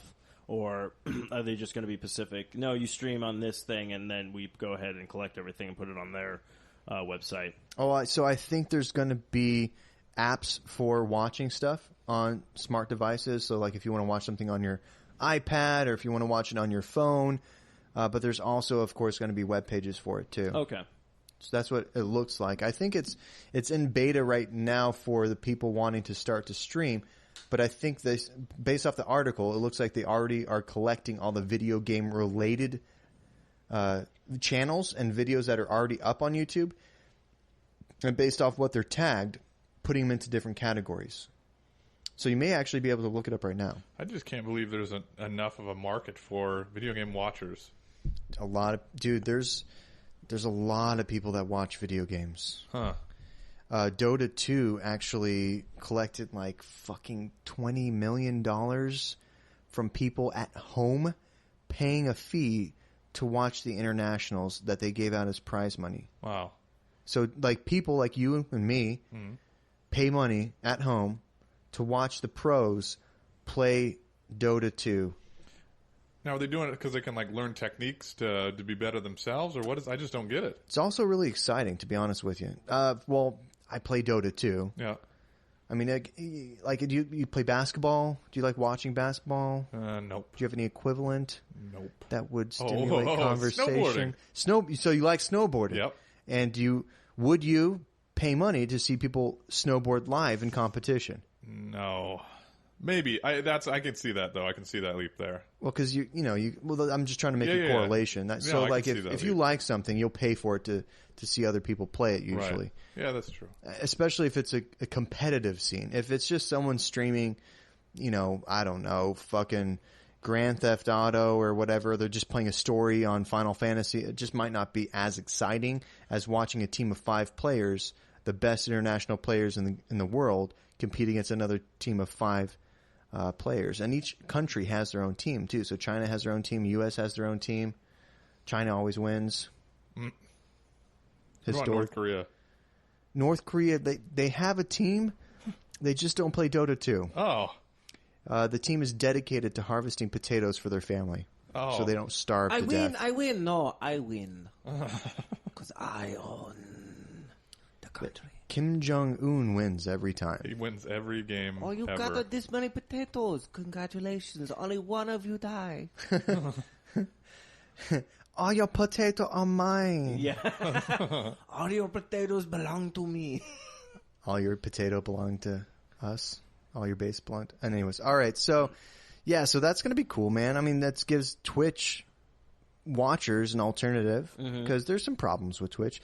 Mainly for the streamers, I've heard. Yeah, actually, I've been booted off like a couple of times trying to stream. Yeah, it's not a perfect service, but that makes them have to step up their game if this becomes a competition for it. And plus, it really does. Fucking YouTube is YouTube. Yeah. I mean, more things go on YouTube than anything else, any other type of video streaming service. So they're the big ones. And then, what do you got over there? I've got a topic here. Microsoft Cortana is now released on Android. And Cortana, is, for those who don't know, is from Halo. Yes. But in modern day, it's your personal assistant for Microsoft products. So I don't know. I was just a little surprised because there's many virtual assistants out there now. There's Siri. There's now Cortana. I think Google has one, but I didn't know that anybody used these at all other than for jokes. I don't use Siri, no. No. Yeah, I was curious about that. When I first got my phone that had Siri on it, I used it as joking wise. Yeah. I would ask it I was like, why can't I find love? And it literally showed me where a whorehouse was located in Arizona. And I was like, oh, Siri, you son of a bitch. Here's one that's good. Let's see if they can pick this up on the podcast. Siri, what is 0 divided by 0? Imagine that you have 0 cookies and you split them evenly among 0 friends. How many cookies does each person get? See, it doesn't make sense. And Cookie Monster is sad that there are no cookies. And you are sad that you have no friends. What a bitch. Right? What a bitch. That's great. Besides jokes, no one really... Yeah, I haven't really used it for anything else on, just be like, hey, Siri, where can I... those commercials they used to have with, Samuel L. Jackson, which I was waiting for, Siri, motherfucker! Where's my shit? It's don't yell at me, Sam Jackson. Sammy J. But yeah, I don't know. But Cortana, I know that's now on my Windows with Windows 10, which I've not even used the Cortana thing. I just did my own thing with it. So interesting. Do you think that they're just reaching out to another market saying hey, with these phones, you at least get this service as well? Because is it free? Do you have to buy it? Or it's in beta on Android market, so anybody right now you can go get it. Oh. So it's on Android's Windows phones, right? But I mean that's a Microsoft product. Did they sell it? Are they leasing it? How is it getting on Android? Because as far as I know, they're just you know what? I don't have a clue. It's just there. It's just there. Okay. Just beta tested. Well, fair enough, man. But obviously there's a market, though. Now we have multiple personal assistants out there. Yeah, well, if they get better, I mean, I'm sure that people would use them because that's something that's cool. But, I mean, as of right now, that's really... Jokes. Yeah, it's just... I don't know if I really jokes. used it for anything because most of the time my first reaction to find anything, I just pull up the Google app and type it in and be like, oh, okay, there's this. Yeah. Here's what I used to use Siri for. Here's a video. I'm going to play it here, see if it works.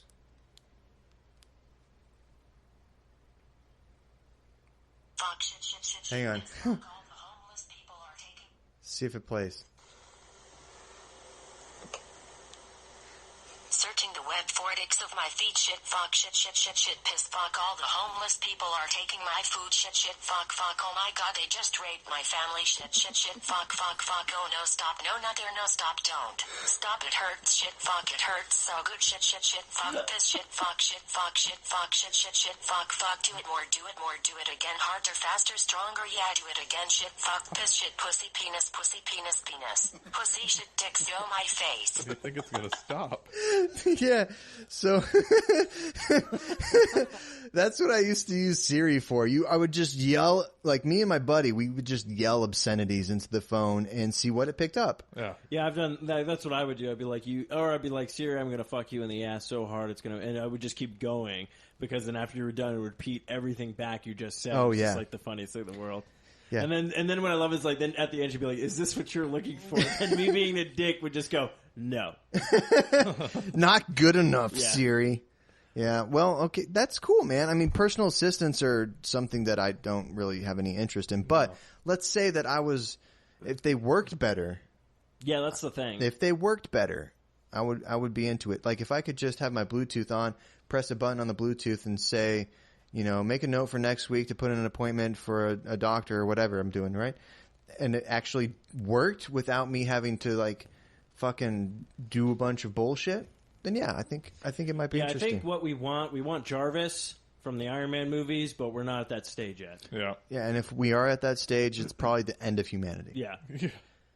All right. And then Ultron's coming. Yeah, Ultron. Yeah, and then you're just fucked. You're really it's just a bad situation for everybody involved. Ultron doesn't answer jokes.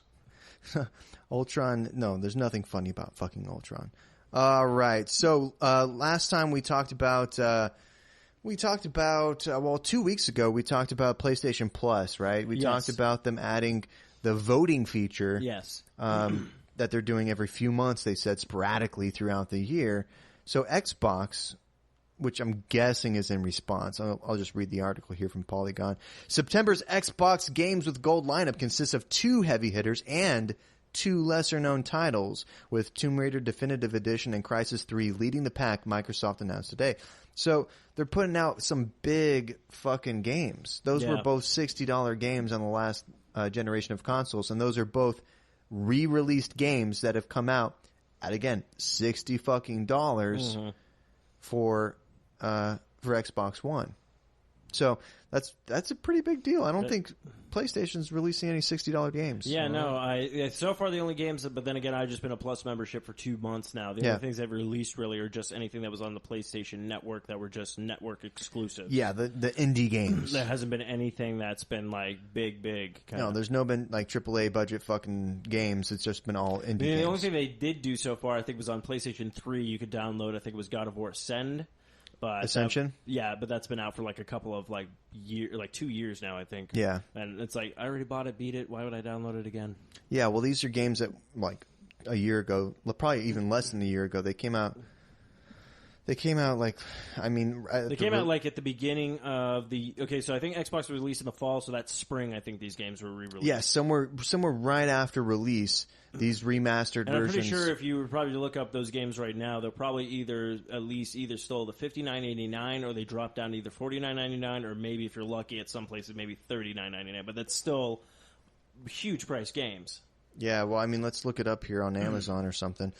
So I don't understand how that rivals the voting system on PlayStation. So they're like, well, it doesn't rival it, but they've one upped their game, right? Right. So PlayStation's like, oh yeah, Microsoft, you want to offer games like PlayStation Plus does? Well, here's what we're gonna do. We're gonna let our people fucking vote on video games now. Right. And Microsoft is like, nah, fuck that shit, bro. We're gonna give you $2 $60 games and 2 indie games. So 4 total. That's pretty big. Yeah. Which is pretty, but then again, it's like, I'm also curious, like, when is PlayStation then going to either just go, no, we're sticking with the voting, or we're going to go, fuck, we got to up our game. Yeah, but then again, question. If they do that, most likely most of the games they're going to release are games that people already own, because that's the reason why they bought the PlayStation. So it looks like Tomb Raider, I just looked up Tomb Raider, that's $20 right now. Yeah, so it's $20 right now. But it did release as a full 60 price game. Mm-hmm. But so, I mean, I don't know about Crysis 3, that's probably in the same range, maybe $20-$30 or something. But yeah, so you're getting like, let's say all the games there, let's say those 2 are 20, and let's say the other 2 are 10 maybe right now. So they're still giving you like $50 worth of games. Yeah, opposed to like what, $14.99 probably. Yeah. I think is like the standard for an indie game on. And if you haven't played those games, and if you're an Xbox Live Gold subscriber, that's a pretty big value. Yeah, that is, because I've never played the Crysis, so I'd definitely be picking that up. So. Yeah. Yeah, that's probably worth your subscription right there for that month. Yeah, exactly. Yeah. So, absolutely. And then next on the docket, we have some other news here. Pass it over here to Dick. There's a Kickstarter technology. Senso Kickstarter is trying to fund a pressure-sensitive touchpad. What? Yeah. And right now they're at $192,000 of their $60,000 goal. Oh, well, so they've definitely exceeded that. It's there. So they're going to make it. Yeah, it's going to be made. So what's the purpose of this pressure-sensitive touchpad? Like it's a new form of controls, and it'll be on every different console or, iPads. I'm sure. Well, I don't know about iPad. That was Elite, but it doesn't. It's just going to probably be a new control for peripheral. So, devices. Would it substitute your mouse? Yeah. Well, how would I didn't. I brought it up just for conversation to see where we think we could use it. But imagine if you use this for a console game. So, what, like to look around, or like what does it replace? Because it can't. I mean, it can't replace the buttons and the controller, right? Well, unless it's going to be like, sometimes when you pull up mobile games on your phone, they're meant for like a system or whatnot, and they have the really crappy joystick and the buttons on the side. Yeah, so like a better version of that? So yeah, if you think about it, because sometimes you don't know if you're hitting the button because it doesn't register. You have to constantly look at this. Basically, you're doing a double take where you're holding the thing and going, oh, no, I'm hitting this way, I'm going forward, I'm jumping, I'm doing this or whatnot, I'm missing. Because with an actual controller, you can feel all that stuff. So I'm wondering if this is supposed to be like almost like, I know I pressed down because it did a pressure kind of, Yeah. like it's going to be one of those kind of things. Here's an example. It picked up the bristles of a paintbrush. Oh. So imagine painting something, and you could, paint thicker strokes on something so that you can use it for... Okay, so it's almost like a better... so it picks up input, so you would plug it into a computer for some tablets type of... and stuff like that. Yes. Oh, okay, so it's a pressure... drawing and... that'd be actually kind of cool. All right. That's interesting. Yeah, I don't know how I would personally use it, but I get, if you're trying to recreate hand-drawn stuff on a computer... Yeah, instead of having to do the thing with your... what do I have? I have a bamboo thing because I do, I used to do webcomics and I still do artwork and stuff like that, but I scan my stuff in and you always have to look at the screen and then make sure you're doing the pressure points and stuff like that. And it kind of works, but you have to keep going back and forth. But to actually have it, basically, it's on the screen, then you can pretty much take any kind of tool then and be like, oh, I'm going to just outline the drawing like I'm outlining it on a piece of paper or whatnot. Because that was the biggest flaw with some of those things, especially with the iPad and stuff, to do that kind of drawing and everything that it's because you only have your finger. I mean, you have different brush. Yeah, you can pick you have brushes, different brushes. But to actually use if you could pick up any pen or a paintbrush or whatnot and get that kind of look, maybe feel, or just be oh, okay, I work better with a brush or whatnot. I wonder what some other uses are of it. Does it say? Yeah, putting it's about the size of an iPad, and it shows a video of people putting different rubber mats over it that have different. For example, there's a piano keyboard. Okay. So imagine you could strike the keys of a keyboard and it would strike harder. It's got a blank one that kind of looks like a paint easel. Okay. And a little colored palette up in the corner that you could just dab into and then paint. But it doesn't appear on that pad. No, it's just like they're putting little rubber pieces. But it will appear on the screen in front of you. No, it does. It's like a little rubber piece that goes over the pad itself. So it's that's transparent? No, it's kind of like. But I'm saying the what you're painting wouldn't be displayed on that little rubber tab. It would be displayed on the screen in front of you. Exactly. Yeah. Okay. So basically, it's pretty much taken away because and now how much is that thing going to run when it comes out? Oh, that's a good question. Because I know they do have those kind of things already with the pressure point pens and stuff like that. I'm trying to remember what the freaking here. It's looking for. It's selling devices for $249 right now. That's actually pretty good. Yeah. Because most of I'm trying to remember what the freaking tablets are called. They're like these art tablets. And I can't remember the life of them for me right now. But I know I have a bamboo one, but it's the same thing where it's all the pen's kind of pressure, but not too good of a pressure. You have to really adjust stuff and things like that. But to be able to have something that cheap, because I think the pad that I bought was probably maybe $170, and it's not even that big. Yeah, it's a really small pad. So if this one that's here's a standard size, about the size of an iPad, and it's that much money. That's actually a really good investment because most of those things go for $500, $700. But it doesn't have a screen on it, so you still have to plug it into something else, and you still have to have the program like Photoshop or whatever that maybe it's compatible with. Or you can use it for a piano, plug it into your computer, and it might be an easier way to make music. I don't know. Yeah, that's true. Bluetooth to tablet. Ooh. USB to computer. Ooh. And dev what about cable if you have to Arduino. What if your computer's Bluetooth? Probably connects like that. Probably. Then. Yeah.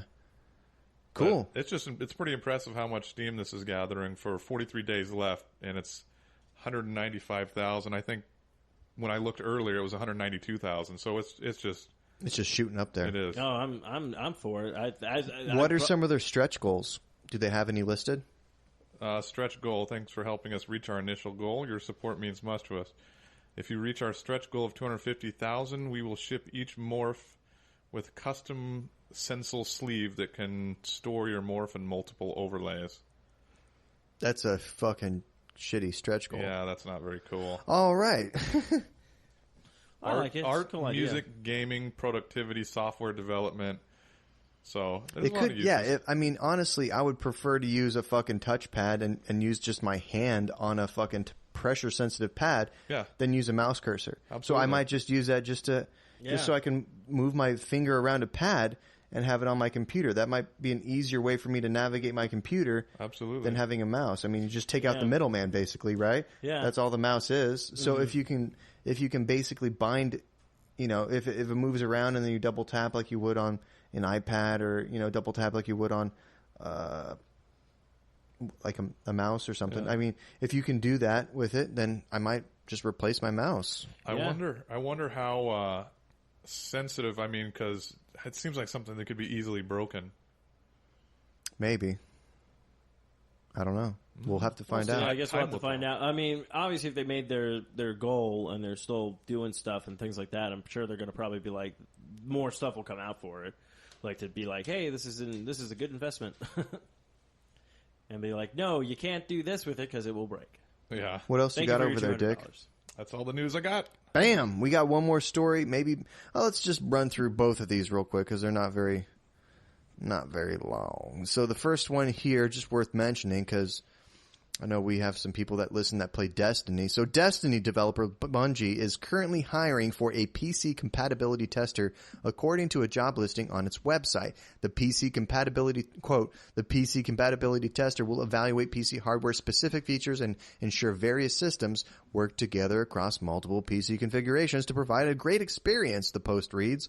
A required skill is that the applicant be experienced and comfortable with building PCs from scratch. And so the article continues here from Polygon. As far as we know, Bungie is only working on one game, Destiny, with plans for a 10-year life cycle alongside publisher Activision. Neither company has ever confirmed active development of a Windows PC version of Destiny. So Eric Hischelberg, CEO of Activision Publishing, told Polygon earlier during E3 2014, 3 months before Destiny launched, that a PC version of the game was something that we're talking about and looking into very carefully. Earlier that year, Bungie writer Eric Osborne said, "We have a lot of people who play on PCs. We have an appetite to build that experience." So, I mean, I think they fucked up from the beginning when they didn't put Destiny out on PC. That's the MMO market. People who play MMOs, people who play shooters. Yeah. Play it on PC if they're actually going to be competitive with it. Yep. Yeah, which is actually kind of weird because if you think about it, like Bungie, they did release Halo for Xbox and they released it for the PC. Like it was on. Well, yeah, years after the fact. But still, I mean, that's something that they thought of anyways. They were like, let's go ahead and do this. So I don't know why. It's usually easy to port games from Microsoft products to PC. But they might have problems with the server structure. That's the only thing I could think of that would be holding. Because MMOs on PCs, because computers are a lot more versatile and stuff than these consoles where they can restrict the access. Yeah. I think it becomes a little bit more difficult to have an MMO being released on PC. Plus, across multiple consoles, then you run into the question, right now, I don't think you can't play PS4 with Xbox One. No. Destiny. Well, heck, the entire Destiny thing, I can't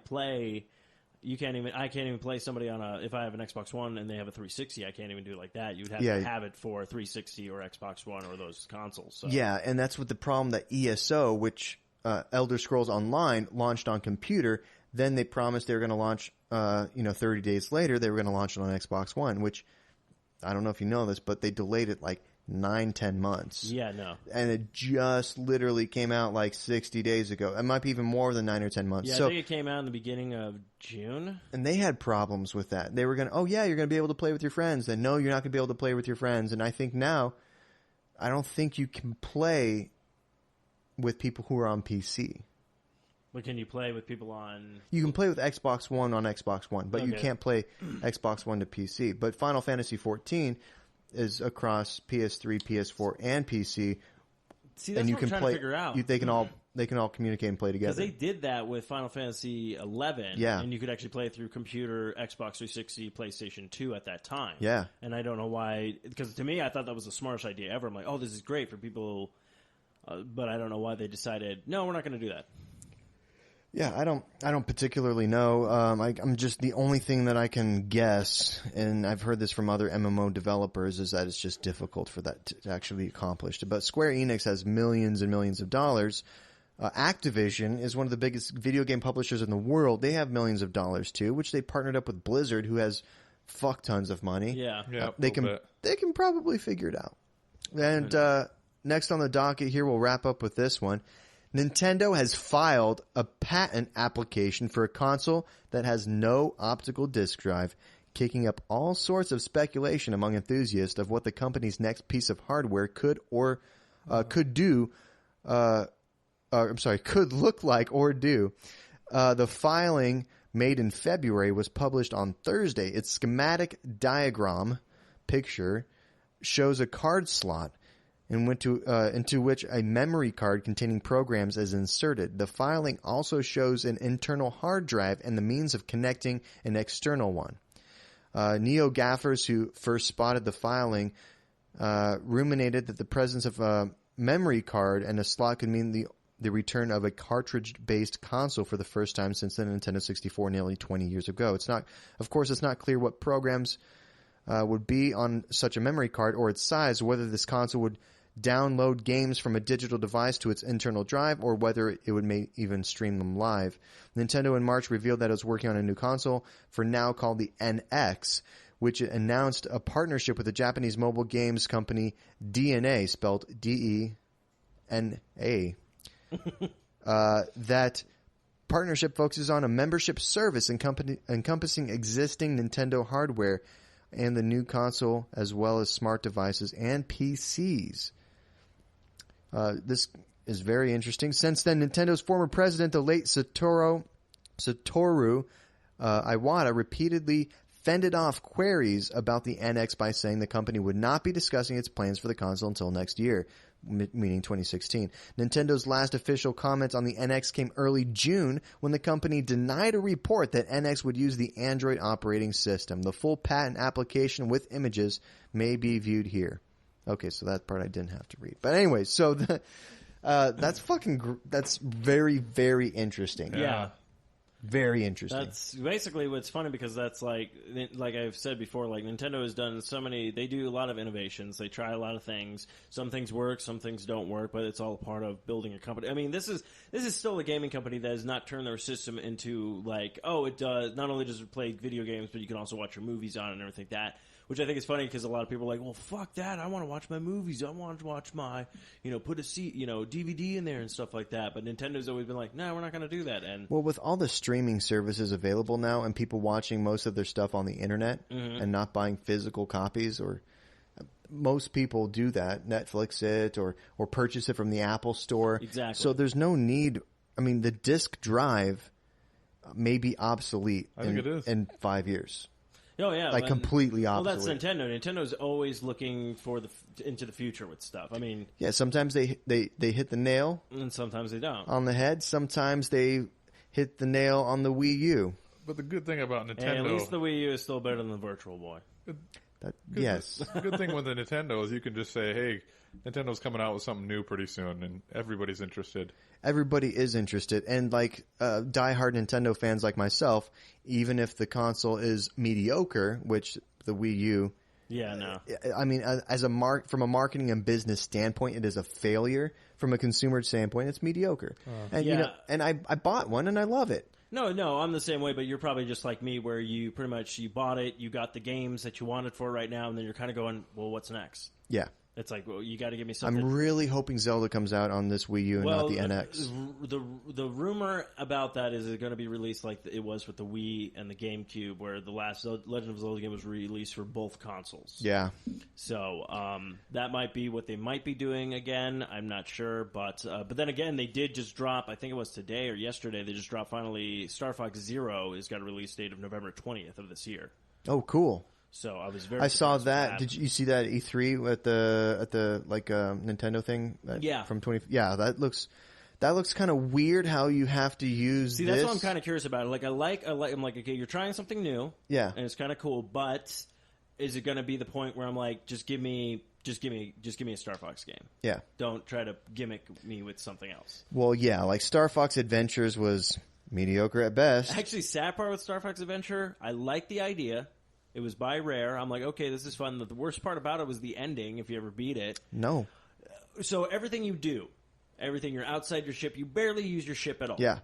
So you're doing all this stuff going, okay, when I fight this last boss, it's going to be all the tips and tricks I'm using, everything. No, you jump in your ship and you fight the boss in your ship. And you never used your ship pretty much until going to different parts of the planet. So you're just sitting there going like, what the fuck? That's like really... a big fuck you to the fans. It's like, hey, remember all those Star Fox games you loved? Yeah. You have to beat this entire shitty story so you can actually get into your ship to fight the last boss. Yeah, it was like the weirdest thing in the world. It's just like, okay. It's like the carrot on the stick, man.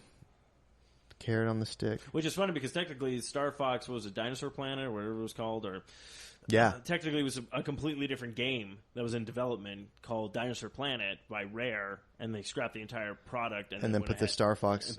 That's why there were so many dinosaurs in the game.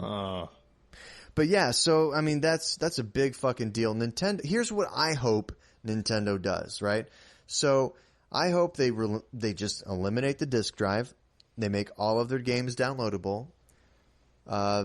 Hopefully, since they're eliminating the overhead costs of the disc, the games become a little bit cheaper. Because Nintendo's always just pretty fucking... They don't really drop their games until like 5 years after they're released. Like GameCube games are now just going to $19.99. Like, it's ridiculous. So, I hope they give us a little bit of a break there since they're dropping their overhead of not having to make physical games. I hope they bump up the hardware substantially. Yes, they really need to I hope they don't do anything fucking gimmicky with the controls. Give me a fucking controller.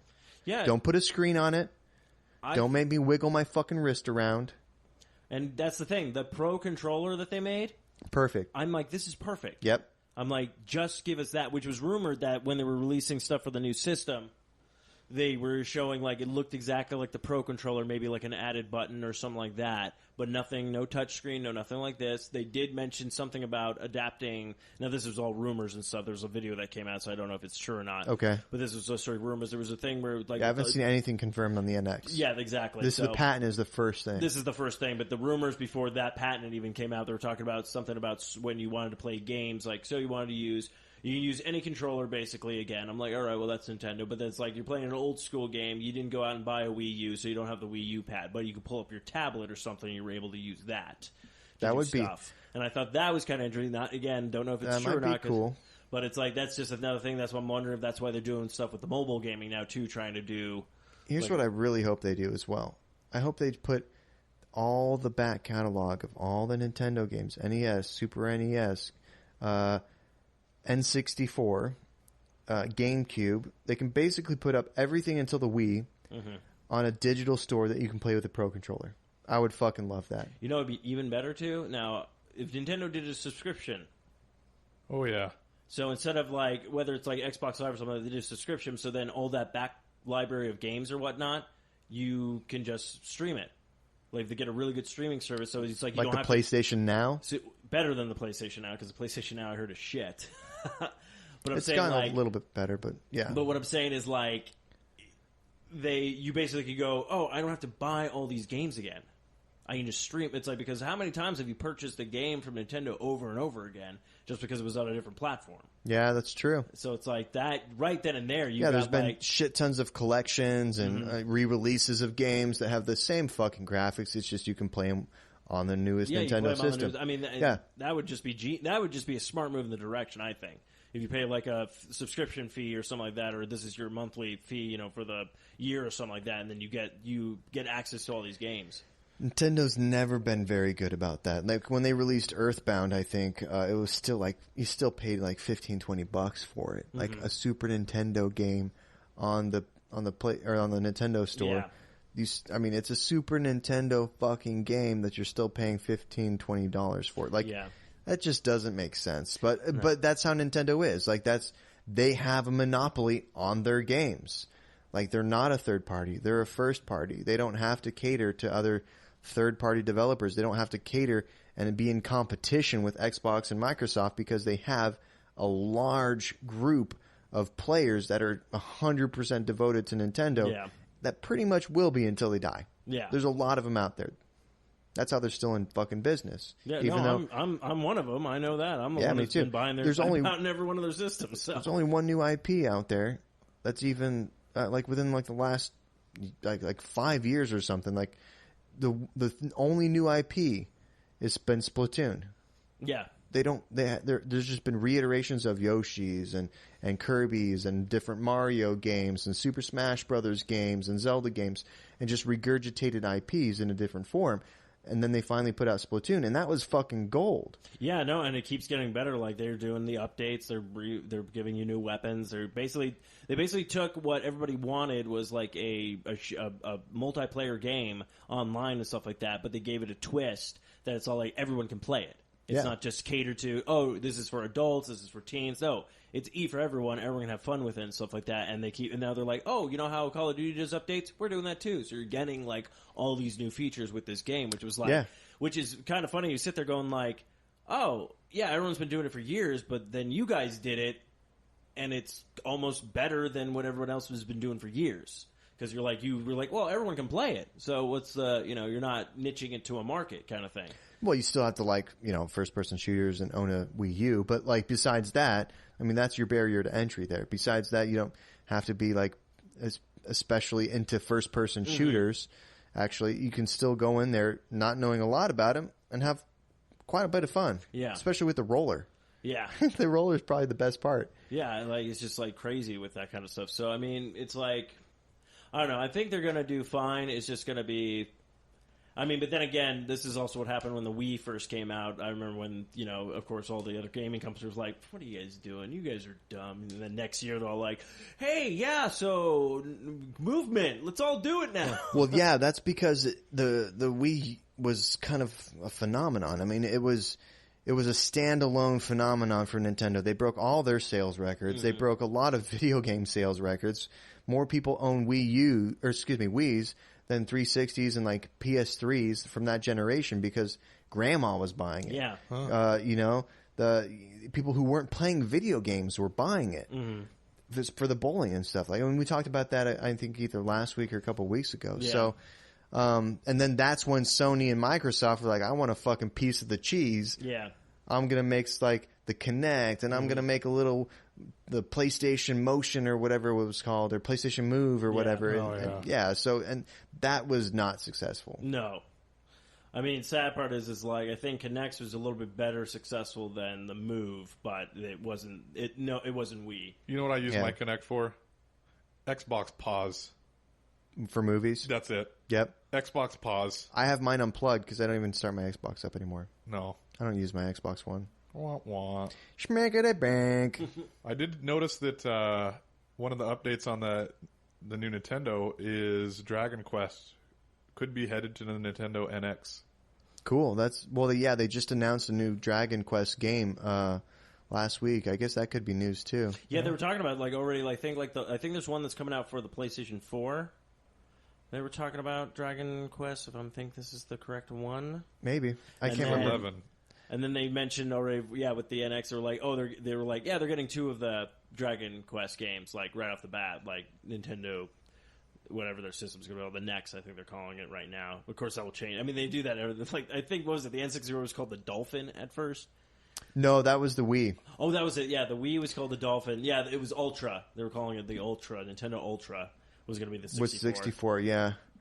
Can't remember what the GameCube. Yeah, but they have all these weird names for it, and then the marketing on Wii U. I mean, Nintendo's not very smart about a lot of things. They're genius about some stuff, but then people thought the Wii U was an add-on to the Wii. Yeah, that was the biggest problem. A lot of people thought it was if you weren't a gamer and knew anything about the system or whatnot, a lot of people just walk into the store, they thought it was a new handheld system. They thought it was just you get a new controller with the Wii. Because to me, I thought they should have called it something else instead of Wii U. Yeah. Anything, really. Just anything that wasn't Wii related. Mm-hmm. I mean, because Xbox 360, Xbox One, that makes sense. It's still Xbox, it's still PlayStation. Mm-hmm. You can get that.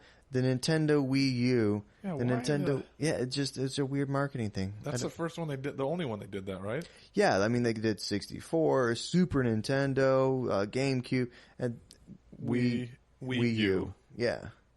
Fucked up weird, man. Nintendo. Yeah, which, honestly, those Japanese. Honestly, PlayStation was smart, and they were just like, dude, we're just going to number them. That's, to me, it was the no-brainer idea.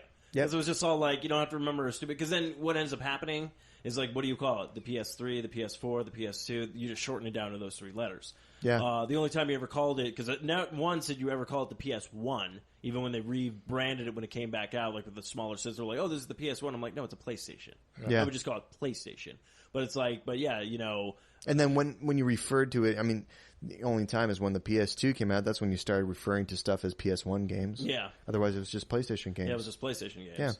Yeah. So PlayStation name-wise, you guys were just smart and just go, keep it fucking simple. Because even Xbox, like, I don't even call it Xbox One, I just call it Xbox. Yeah. And then before it was just 360. I'm playing it on the 360 kind of thing. Yep. Sega Genesis, Sega Saturn, and then Sega Dreamcast. Oh, Dreamcast.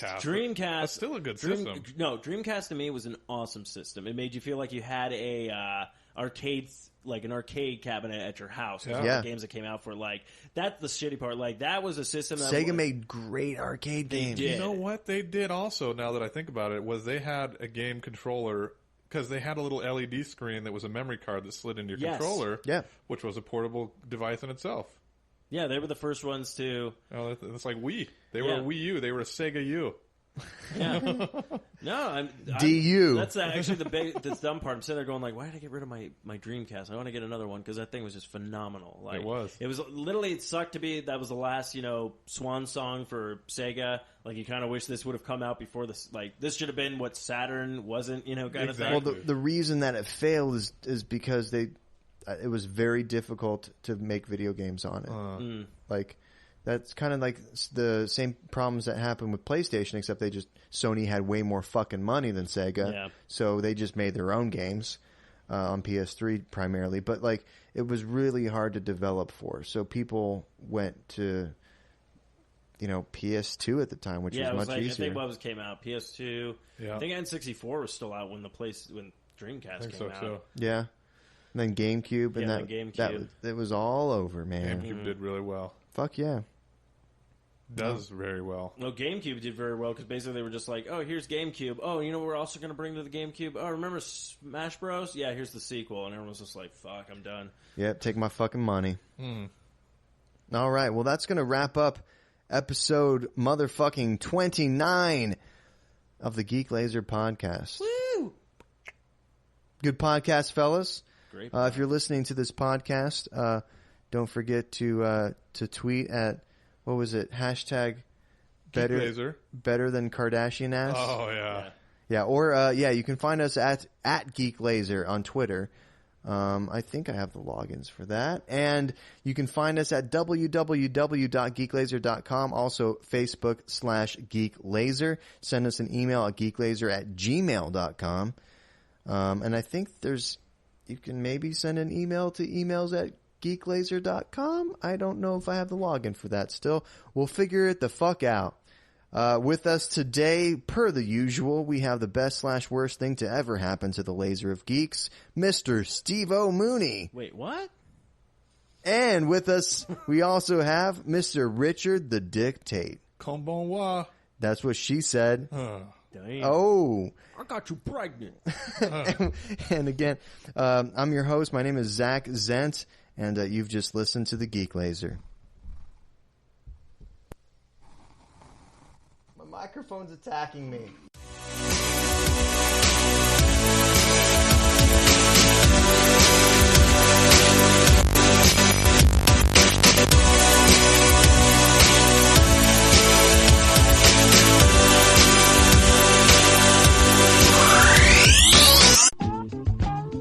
Hey, you'll listen to another show on the 4-Odd Radio Network. For more shows, you can go and check out 4oddradio.com. How they say?